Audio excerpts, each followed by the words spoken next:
MPS motivators में आपका स्वागत है। आज हम हाजिर हैं बीपीएससी 24 अगस्त के परीक्षा के मैथ्स के क्वेश्चन के आंसर और सटीक सॉल्यूशन के साथ। फर्स्ट शिफ्ट में जितने भी क्वेश्चन आए थे मैथ्स के सीरीज ए हमारे पास आया था और उसके सभी क्वेश्चंस और उसके सॉल्यूशन इस सेशन में आपको देखने को मिलेंगे। दोस्तों, जो भी एग्ज़ाम दिए थे बीपीएससी शिक्षक भर्ती परीक्षा में अपना आंसर का मिलान इस वीडियो से कर सकते हैं। साथ ही आप इसे शेयर करें ताकि वैसे लोग जिनको सटीक आंसर नहीं मिल पा रहा है वो अपना आंसर मिलान कर पाए। आप सभी इस वीडियो में जो भी क्वेश्चन बताए गए हैं उसको ध्यान से देखें, अपने आंसर का मिलान करें। साथ ही ये सभी क्वेश्चंस अंत प्रतियोगिता परीक्षा के लिए भी बहुत इंपॉर्टेंट है। स्टार्ट करते हैं हम पहला क्वेश्चन है, यदि root under 1 + 27/169 is equal to 1 + x/13 तो x का मान क्या होगा। x का वैल्यू ज्ञात करना है। यहाँ पर 1 + 27/169 इज इक्वल टू 1 + x/13 दिया गया है। यहाँ देखिए, इसको सॉल्व करेंगे तो 169 + 27 का root under equal to 13 + x/13 आएगा, जो कि हो जाएगा यहाँ पर 196/169 का रूट अंडर, जो कि हो जाएगा 13 + x 13, यानी कि 14/13, और यहाँ हो जाएगा 13 + x/13। 14 है, 13 + x है, यानी कि x का वैल्यू 1 आ जाएगा, जो कि हमारा ऑप्शन ए में दिया गया है। अब देखते हैं अगला प्रश्न। दूसरा प्रश्न है, किसी धातु के एक ठोस गोले की त्रिज्या 3 सेंटीमीटर है, इसे 4 मिलीमीटर व्यास का कितना लंबा तार खींचा जा सकता है। यहाँ पे हमें गोले की त्रिज्या दी गई है और वह ठोस है, उसी से हमें एक तार खींचना है जिसका व्यास दिया गया है, बट उसका यूनिट चेंज है, मिलीमीटर में है। या तो हम जो गोले की त्रिज्या है उसको मिलीमीटर में कर ले, या फिर जो तार है जिसका व्यास 4 मिलीमीटर है उसे हम चेंज कर ले। चलिए हम देखते हैं।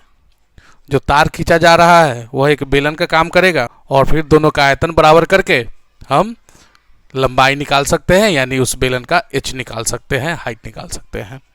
चूँकि दोनों का आयतन सेम हो जाएगा तो गोला का आयतन होता है 4/3 πr³ और बेलन का आयतन होता है πr²h। यहाँ पे r गोले का त्रिज्या दिया गया है 3 सेंटीमीटर, तो 4/3 × पाई × 3 × 3 × 3, और इधर भी पाई, और चूंकि इधर r हम सेंटीमीटर में लिख रहे हैं इसलिए यहाँ जो मिलीमीटर में दिया गया है व्यास उसको सेंटीमीटर में बदलेंगे तो 0.4 सेंटीमीटर हो जाएगा व्यास, और हमें त्रिज्या का काम है इसलिए 2 से भाग देंगे तो 0.2 सेंटीमीटर हो जाएगा।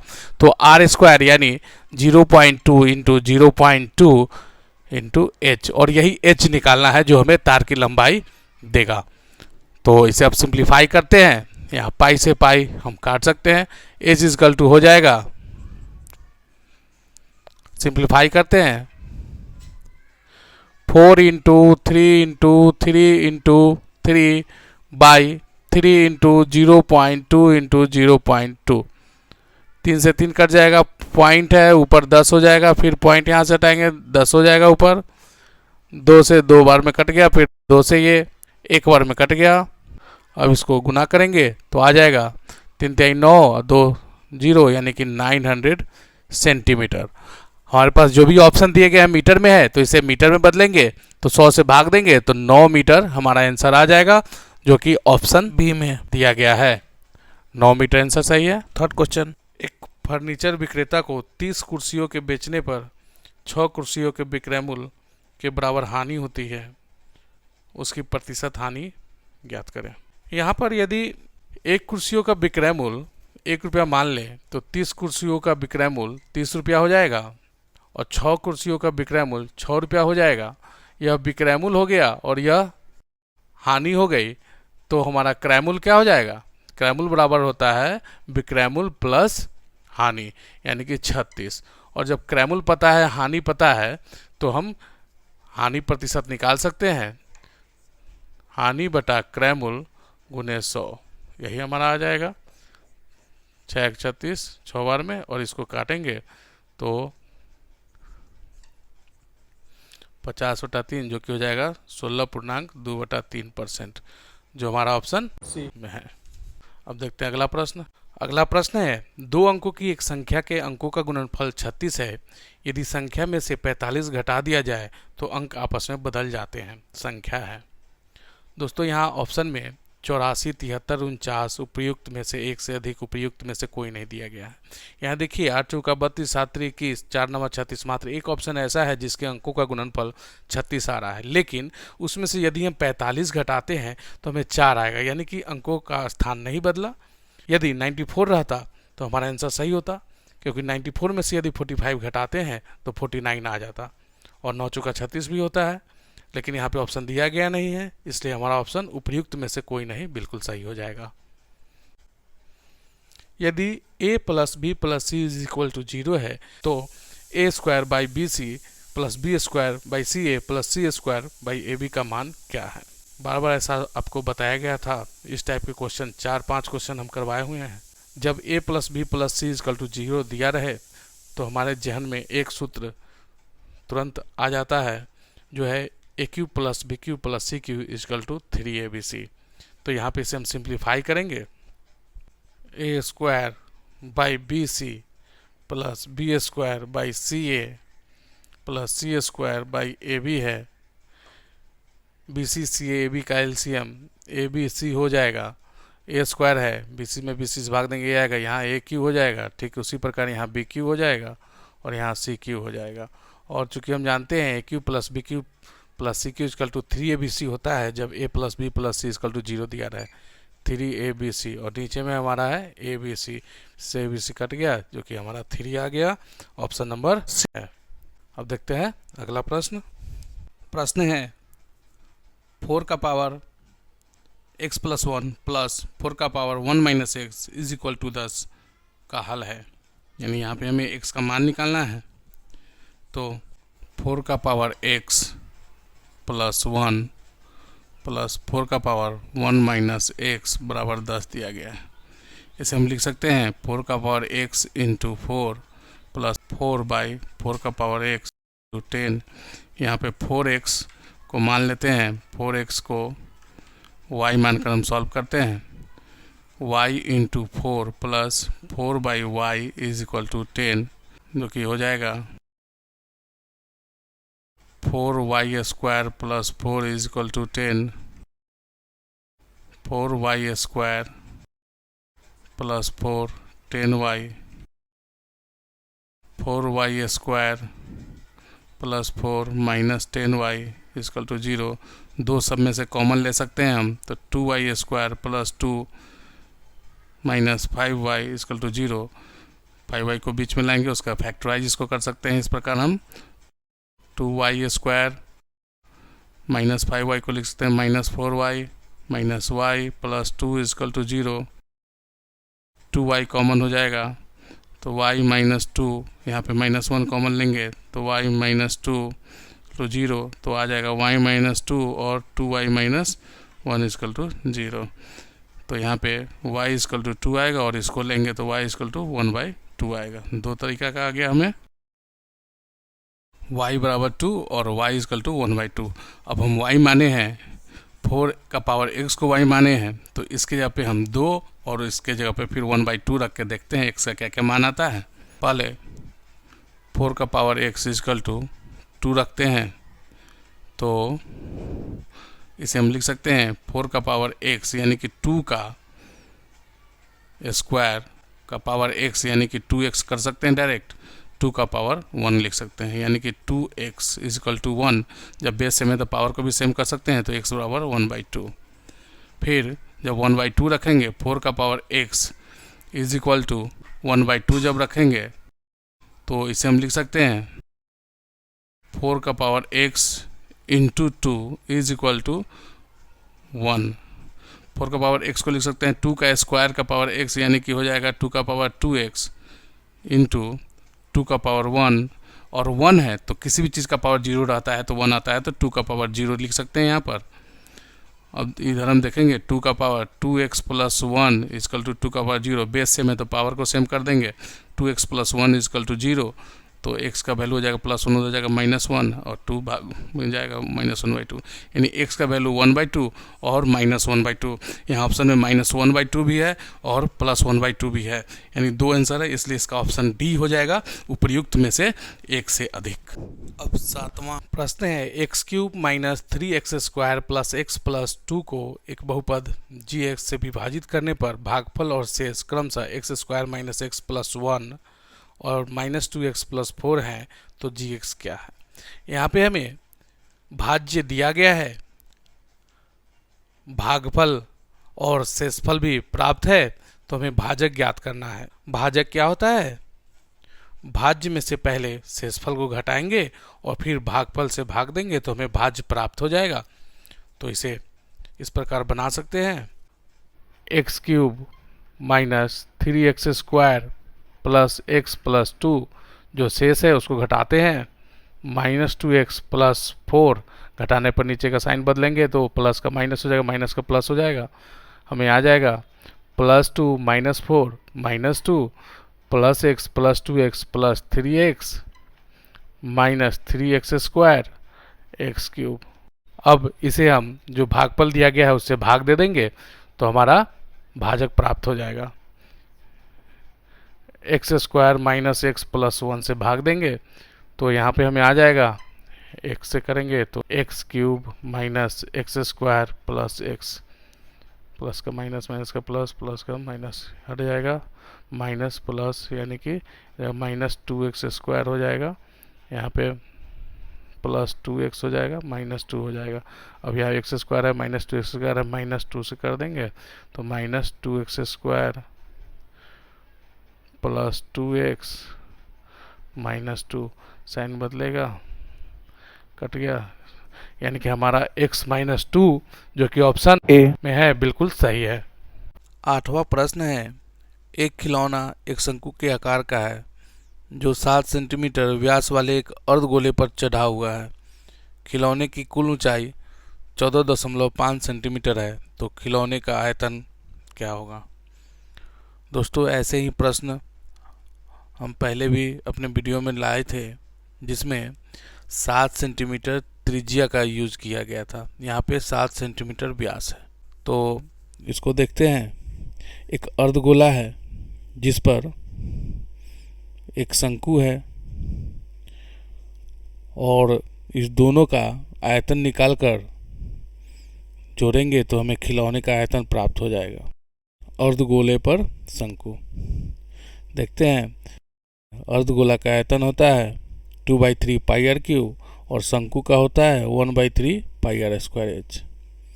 यहाँ पर अर्धगोला का व्यास 7 सेंटीमीटर दिया गया है, तो त्रिज्या हो जाएगा 7/2 सेंटीमीटर, और जो यह त्रिज्या है वही गोले का भी है और शंकु का भी है। इसकी कुल ऊंचाई 14.5 सेंटीमीटर है, इसमें से अर्धगोला का त्रिज्या घटाएंगे तो हमारा शंकु का एच आ जाएगा 11 सेंटीमीटर। अब इसे हम इस प्रकार बनाएंगे, एच यहाँ पे 11 सेंटीमीटर है, आर दोनों में 7/2 रखेंगे, 1/3 पाई r² दोनों में कॉमन है, यहाँ हो जाएगा 2r और इसमें h। अब 1/3 पाई के जगह पे 22/7 r² यानी 7/2 गुने 7/2, 2r यानी 2 × 7/2 प्लस 11। यहाँ पर वॉल्यूम है इसलिए सेंटीमीटर क्यूब, 7 से 7 कट जाएगा, 2 से 11 बार में कट गया, इसे लिख सकते हैं 77/6, 2 से 2 कट गया, 7 11 18 हो जाएगा सेंटीमीटर क्यूब। अब देखिए 6 से 6 3 18 हो गया, अब 77 में 3 से गुना करेंगे तो 231 सेंटीमीटर क्यूब आ जाएगा, जो कि हमारे ऑप्शन ए में दिया गया है। किसी क्लब में सभी सदस्य या तो तंबोला या रम्मी में भाग लेते हैं। 320 रम्मी में भाग लेते हैं, 350 तंबोला में भाग लेते हैं और 220 दोनों में भाग लेते हैं। क्लब में कितने सदस्य हैं? दोस्तों यहाँ पे 320 रम्मी में, 350 तंबोला में और 220 ऐसे हैं जो दोनों में भाग ले रहे हैं। इस स्थिति में कुल सदस्य निकालना रहे तो 320 से 220 घटाएंगे 100 आ जाएगा, फिर 350 से 220 घटाएंगे 130 आ जाएगा और ये 220, ये तीनों जोड़ देंगे तो हमारा कुल सदस्यों की संख्या प्राप्त हो जाएगी।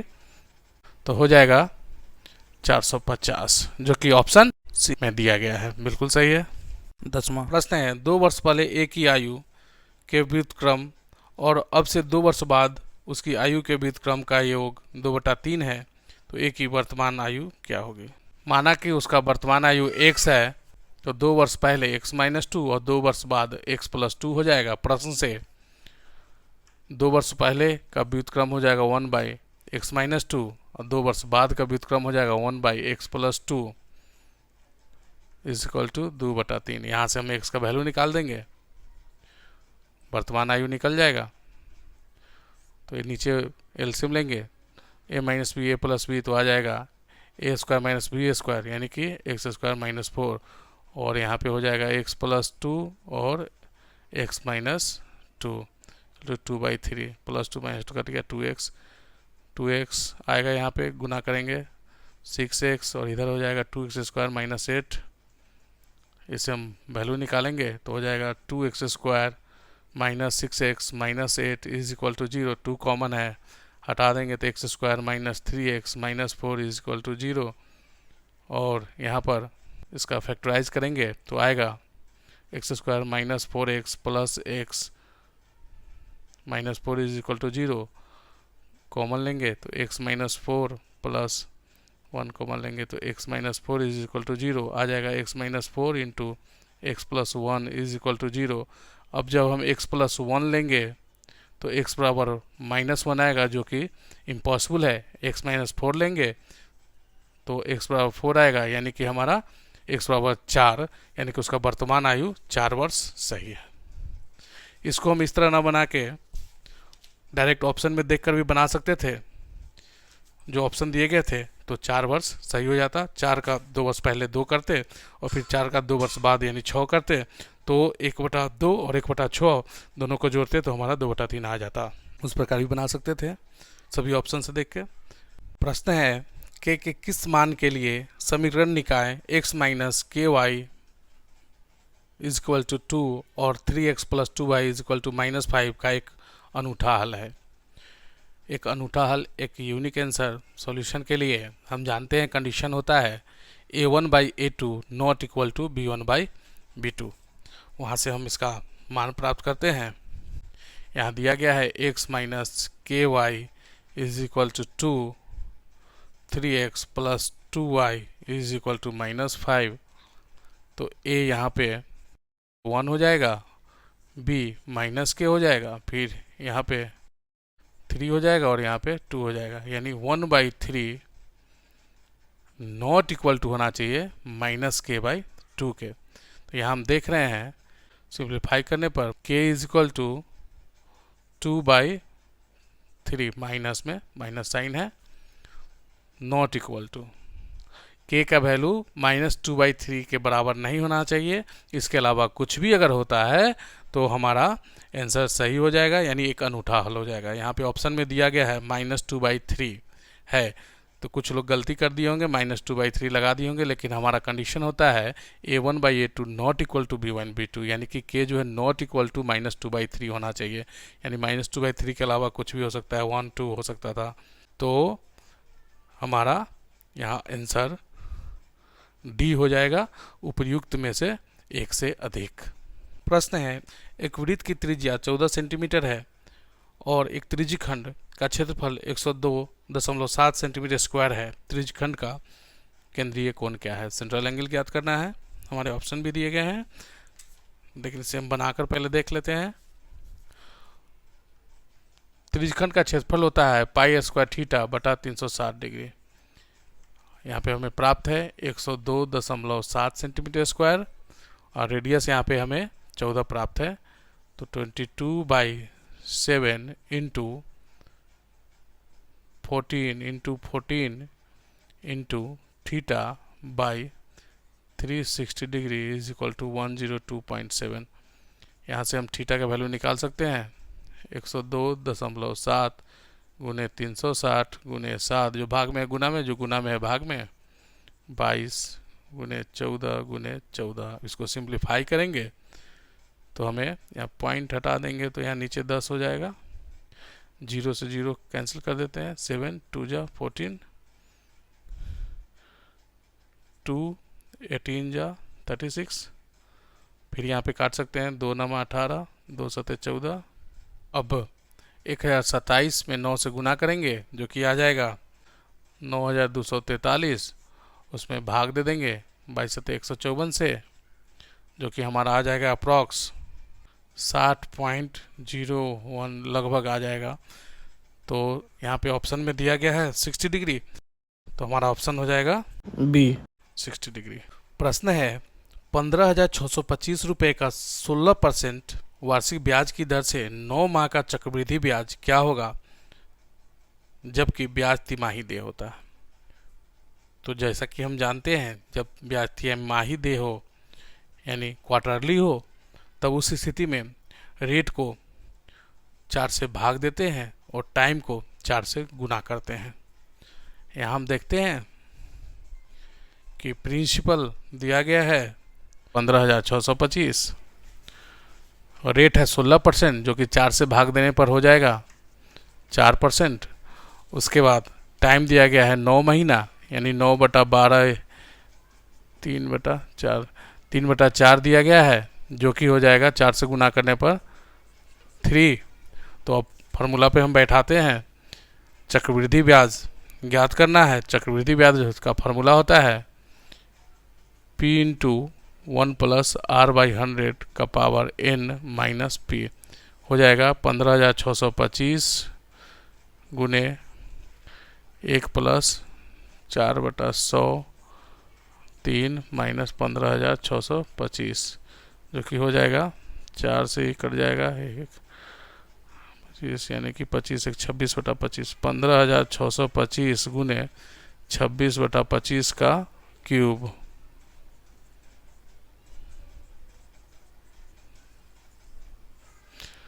अब 25 का क्यूब तो 15,625 होता है तो ये कट जाएगा माइनस 15,625 यानी कि 26 का क्यूब जो आएगा उसमें से 15,625 घटा देंगे वही आंसर आ जाएगा। 26 का क्यूब होता है 17,576 उसमें से घटा देंगे 15,625 तो आ जाएगा 1951 जो कि हमारे ऑप्शन में दिया गया है।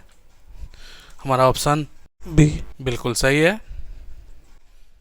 प्रश्न है यदि समीकरण 3k x² minus 25k x plus k plus 8 is equal to 0 के मूलों का गुणनफल 3 हो तो k है, मान निकालना है। तो क्वाड्रेटिक इक्वेशन में द्विघात समीकरण में हम जानते हैं प्रोडक्ट ऑफ रूट्स मूलों का गुणनफल होता है c/a जो कि 3 दिया हुआ है तो c/a जो यहाँ पे है उसको लिखकर बराबर में 3 देकर हम k का मान निकाल सकते हैं।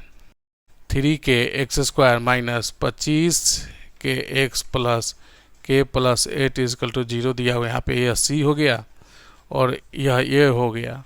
तो c/a यानी k प्लस 8/a यानी 3k इज इक्वल टू दिया गया है हमें 3। तो यहाँ से k का वैल्यू निकल जाएगा k plus 8 is equal to 9k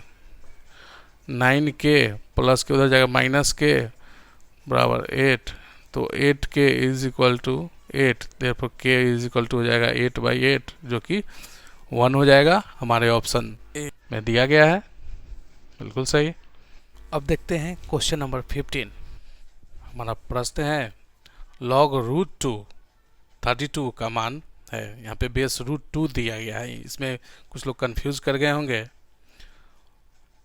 5 दे दिए होंगे आंसर, लेकिन नहीं, √2 और √2 को हम 10 बार गुना करते हैं तो 32 आता है। लॉगरिथम का एक क्लास लिए थे उसमें इस पर चर्चा किए थे हम। लॉगरिथम के 2 फार्मूला का यूज इस क्वेश्चन में करना है। एक जब बेस और आर्गुमेंट सेम हो, यानी log a जिसका बेस a है 1 होता है वैल्यू, और दूसरा फार्मूला log m का पावर n जो हो जाता है n log m, दोनों स्थिति में बेस सेम है a, इसी दोनों का यूज करेंगे और इस क्वेश्चन को बनाएंगे। यहाँ पे √2 है तो √2 को 10 बार आपस में गुना करते हैं, यानी कि पावर 10 करेंगे तब 32 आएगा, तो ऑप्शन इसका सी सही है। अब क्वेश्चन नंबर 16। प्रश्न है, एक समकोण त्रिभुज की ऊंचाई इसके आधार से 6 सेंटीमीटर कम है। यदि अतिभुज यानी कि कर्ण हाइपोटेनस √218 सेंटीमीटर है तो अन्य दो भुजाएं यानी परपेंडिकुलर और बेस लंब और आधार क्या है। तो बेस को x मान लेते हैं, तो परपेंडिकुलर हमारा x - 6 हो जाएगा, सेंटीमीटर में दिया गया है। यहाँ पे दिया गया है हाइपोटेनस √218 है, 218 है, तो हम जानते हैं कि परपेंडिकुलर का स्क्वायर प्लस बेस का स्क्वायर इज इक्वल टू होता है हाइपोटेनस का स्क्वायर, जो हो जाएगा x² प्लस a - b का होल स्क्वायर, तो x² 36 minus 12x is equal to 218, root हट जाएगा square, 2x² minus 12x plus 36 है, प्लस 218 इधर आएगा तो माइनस 218 हो जाएगा, यानी कि minus 218 plus 36 is equal to 0, जो कि हो जाएगा 2x² minus 12x minus 182 is equal to 0। यहाँ से हम 2 कॉमन ले लेंगे, x² minus 6x minus 91 is equal to 0। यहाँ से फैक्टराइज करके x का वैल्यू निकाल सकते हैं, x² या 91 है तो 1391, तो minus 13x plus 7x minus 91 is equal to 0, तो हो जाएगा x कॉमन होगा x - 13 प्लस 7 कॉमन होगा x - 13 इज इक्वल टू 0, तो x - 13 into x plus 7 is equal to 0। अब जब हम x प्लस 7 लेंगे तो x का वैल्यू -7 आएगा, जो कि इम्पॉसिबल है। x - 13 लेंगे इज इक्वल टू 0, तो x का वैल्यू 13 आएगा, यानी कि बेस हो जाएगा 13 और परपेंडिकुलर हो जाएगा x - 6, यानी 13 में से हो गया 7, 13 और 7 यहाँ ऑप्शन में नहीं दिया गया है, इसलिए हमारा ऑप्शन ई उपयुक्त में से कोई नहीं बिल्कुल सही है। निम्नलिखित भिन्नों को आरोही क्रम में व्यवस्थित कीजिए। असेंडिंग ऑर्डर, इंक्रीजिंग ऑर्डर में लिखना था। इसे हम 2 तरीका से बना सकते हैं, या तो हर को सेम करके लाइक फ्रैक्शन बदल के, या फिर पॉइंट में बदल के। आइए देखते हैं इसका। जो भिन्न दिए गए हैं वो हैं 13/18, 29/36, 41/45, 51/60। इसको डेसिमल में बदलेंगे, जल्द से जल्द हो जाएगा। 13 में 18 से भाग देंगे, लगभग 0.72 आएगा। 29 में 36 से भाग देंगे, लगभग 0.81 आएगा। 41 में 45 से भाग देंगे, 0.91 आएगा लगभग। 51 में 60 से भाग देंगे, 0.85 आएगा। यहाँ हम देख सकते हैं सबसे छोटा हो गया 13/18, उसके बाद हो गया 29/36। पहला नंबर पे ये, दूसरा नंबर पे ये, तीसरा नंबर पे हो जाएगा 51/60 और चौथा नंबर पे ये हो जाएगा। यानी असेंडिंग ऑर्डर में लिखेंगे, यानी कि 13/18, उसके बाद 29/36, उसके बाद 51/60, लास्ट में 41/45, जो कि ऑप्शन ए में है। हमारा सही ऑप्शन है। प्रश्न है, एक व्यक्ति अंडों को इस प्रकार टोकरी में रखता है कि प्रत्येक क्रमिक दिन पर रखे जाने वाले अंडों की संख्या पहले से टोकरी में मौजूद संख्या के बराबर है। इस प्रकार टोकरी 24 दिन में पूरी भर जाती है। कितने दिनों के बाद टोकरी 1/4 भरी थी? क्वेश्चन थोड़ा घुमा दिया है, लेकिन क्वेश्चन बहुत इंटरेस्टिंग है। जैसे मान लिए कि पहले दिन में 1 अंडा लिया, तो अगले दिन में तो पहले से था 1 अंडा, फिर 1 अंडा लिए तो 2 अंडा हो गया, फिर उसके अगले दिन तो पहले से था 2 अंडा यानी उस दिन 2 अंडा यानी 4 ले लिए। फिर उसके अगले दिन तो पहले से था 4 तो उस दिन 4 यानी 8। देख रहे हैं कि दोगुना होते जा रहा है, 1 2 4 8 16 32। इस तरह हम देखेंगे जब कह रहा है 24 दिन में पूरी टोकरी भर जाती है तो 1/4 जस्ट आधा होगा 23वें दिन, और उसका आधा 22वें दिन, यानी 22वें दिन 1/4 भरी थी। ऑप्शन हमारा सी बिल्कुल सही है। दो संख्याओं का योग 480 है। यदि बड़ी संख्या में 2% की कमी की जाती है और छोटी संख्या में 10% की वृद्धि की जाती है तो प्राप्त संख्याएं बराबर होती है। बड़ी संख्या है लगभग। तो इसमें जब दो संख्याओं का योग दिया हुआ है, इसमें बड़ी संख्या को x मान लेते हैं तो छोटी संख्या 480 माइनस x हो जाएगा, चूँकि दोनों का योग 480 दिया हुआ है। और प्रश्न से कह रहा है x में से 2% की कमी की जाती है और छोटी संख्या यानी 480 माइनस x में 10% की वृद्धि की जाती है तो दोनों संख्याएं बराबर होते हैं। तो बड़ी संख्या क्या है, यानी x का वैल्यू निकालना है। तो देखते हैं सॉल्व करके। x माइनस 2% कम किया था यानी 2% of x is equal to 480 minus x, इसमें वृद्धि की जाती है 10% ऑफ 480 माइनस x।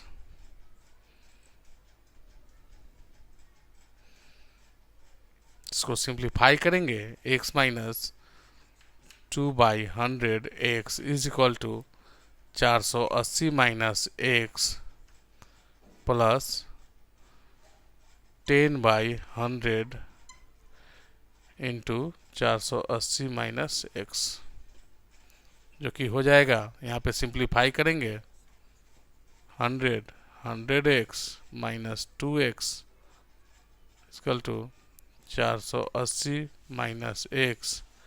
यहाँ पे इसको हटा दें तो 10 रह जाएगा प्लस 480 माइनस x/10। इसको सॉल्व करेंगे 98x/100 इज इक्वल टू, यहाँ हो जाएगा कुछ नहीं 1, यानी सिंप्लीफाई करेंगे तो 10 से गुना हो जाएगा, यानी 4800 minus 10x plus 480 minus x। अब 10 यहाँ 100 है तो इजी करने के लिए इसको ऐसे कर देते हैं, 10 दाएँ 100 यानी 10 बच जाएगा, यहाँ पे एक शून्य हट गया। अब क्रॉस मल्टीप्लिकेशन कर देंगे सिंप्लीफाई करने के बाद, तो 98x इज इक्वल टू, यहाँ पहले इसको सॉल्व कर लेते हैं। 4800 में 480 जोड़ेंगे तो हमारा आ जाएगा 5280 माइनस 10x और minus x minus 11x into 10, यह वाला 10 इसमें गुना हो जाएगा इधर। अब क्या करते हैं, x वाला को एक तरफ कर लेते हैं, 98x माइनस 11x और 10 से गुना करेंगे 110x, माइनस में इधर आएगा प्लस 110x हो जाएगा और इधर हो जाएगा 52,800। यहाँ से हम x का वैल्यू निकालेंगे तो 110 और 98 यानी 208x is equal to 5200 52,800। Therefore x equal to हो जाएगा 52,800 बटा 208। इसको सिंप्लीफाई करेंगे, दोनों का एचसीएफ जो होगा उसे इसका मान निकालेंगे। 16 से काट के देखते हैं दोनों को, 16 एकम 16, 16 तिया 48, 16 से इसको काटेंगे 16 तिया 48, 4 16 तिया 48, 0 0 3300 बटा 13, जो कि हमारा ऑप्शन बी है, सही आंसर है। अब हमारा क्वेश्चन है, प्रयागराज से पटना जाने के 5 मार्ग हैं और 4 मार्ग पटना से कोलकाता जाने के हैं। पटना होते हुए प्रयागराज से कोलकाता जाने के कितने संभव रास्ते हैं। क्वेश्चन बहुत ही बढ़िया है। यहाँ पे प्रयागराज से पटना जाने के 5 रास्ते, पटना, और यहाँ से फिर कोलकाता जाने के 4 रास्ते। तो पूछ रहा है कि प्रयागराज से पटना होते हुए कोलकाता जाने के लिए कितने संभव रास्ते हैं। तो यदि इस रास्ते से जाएंगे तो हम इस रास्ते से कोलकाता पहुंचेंगे, फिर इस रास्ते से यहाँ पहुंच के फिर इस रास्ते से भी जा सकते हैं, इस रास्ते से भी इस रास्ते, यानी इसमें से एक रास्ता फॉलो करते हैं, यहाँ से चारों में से कोई भी रास्ता फॉलो कर सकते हैं। फिर यहाँ से उसी तरह कोई भी रास्ता, इस तरह देख रहे हैं पांचों रास्तों से हम 4 तरीका से यहाँ पहुँच सकते हैं, इसलिए कुल संभव रास्ते 20 हो जाएंगे। हमारा ऑप्शन भी बिल्कुल सही हो जाएगा। अगला प्रश्न है, सर्वाधिक उपयुक्त कथन का चयन कीजिए। हर वृत्त दीर्घवृत्त है, कोई वृत्त अति परवलय नहीं है, हर वर्ग आयत है, उपयुक्त में से एक से अधिक, उपयुक्त में से कोई नहीं। देखिए, सर्किल और इलिप्स के बारे में संबंध हम लोग जानते ही हैं कि सभी सर्किल इलिप्स हो सकता है, सभी इलिप्स सर्किल नहीं हो सकता है। यानी यहाँ पे दिया हुआ है कि हर वृत्त दीर्घवृत्त हो सकता है, तो हो सकता है। फिर ये तो सिंपल है, हर वर्ग आयत है, तो जी हाँ, हर वर्ग आयत होता है, यानी कि यह दोनों ऑप्शन बिल्कुल सही प्रतीत हो रहा है। उपयुक्त में से एक से अधिक हम टिक कर सकते हैं, ऑप्शन डी बिल्कुल सही है। क्वेश्चन है, एक वृत्त का क्षेत्रफल 40 पाई स्क्वायर है, वृत्त की त्रिज्या के बराबर भुजाओं वाले वर्ग का क्षेत्रफल क्या होगा। वृत्त का क्षेत्रफल दिया गया है 40 पाई स्क्वायर और इसे त्रिज्या निकालना रहे तो त्रिज्या बराबर होता है क्षेत्रफल बटा पाई अंडर रूट, जिससे हो जाएगा हमारा √40 और पाई से यहाँ स्क्वायर हट जाएगा, पाई स्क्वायर है नीचे पाई है तो पाई बच जाएगा, √40 पाई। यह रेडियस आ गया, जो कि कह रहा है कि वर्ग का भुजा भी यही है। भुजा प्राप्त हो तो वर्ग का क्षेत्रफल क्या हो जाता है, भुजा का स्क्वायर, यानी √40 पाई स्क्वायर हो जाएगा, जो कि हो जाएगा रूट से स्क्वायर हट जाएगा 40 पाई, जो कि हमारा ऑप्शन सी है। अब क्वेश्चन नंबर 118 हमारा प्रश्न है, दो संख्याएं 21:10 के अनुपात में है, यदि उनका मसा 11 है तो संख्याओं का योग क्या होगा, बताना है।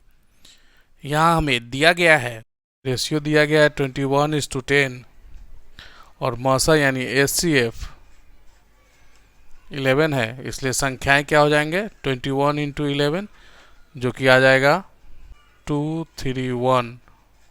दूसरी संख्या 10 × 11, जो कि आ जाएगा 110, और इसका योगफल निकालना है, इसलिए इसको जोड़ देंगे, हो जाएगा, क्या हो जाएगा 341।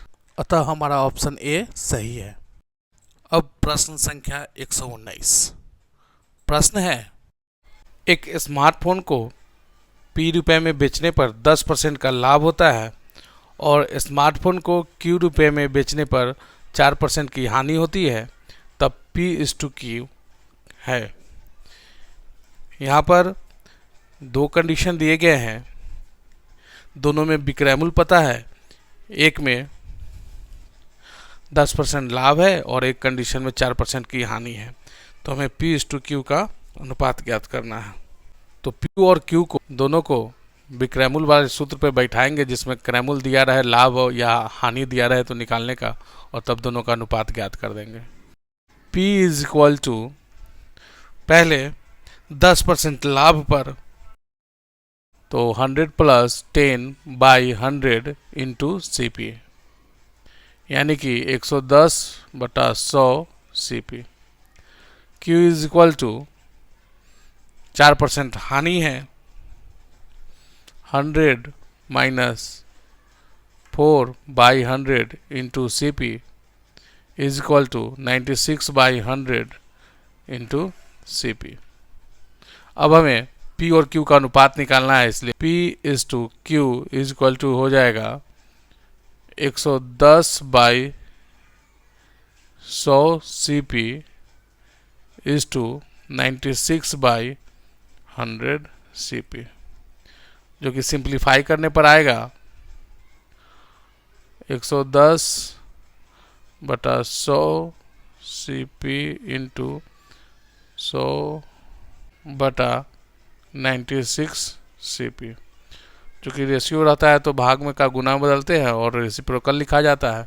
CP हट गया, 100 से 100 हट जाएगा, 110/96, 2 से दोनों कट रहा है, 55:48 और 110:96। हमारा दोनों ऑप्शन सही है, ए और सी दोनों सही है।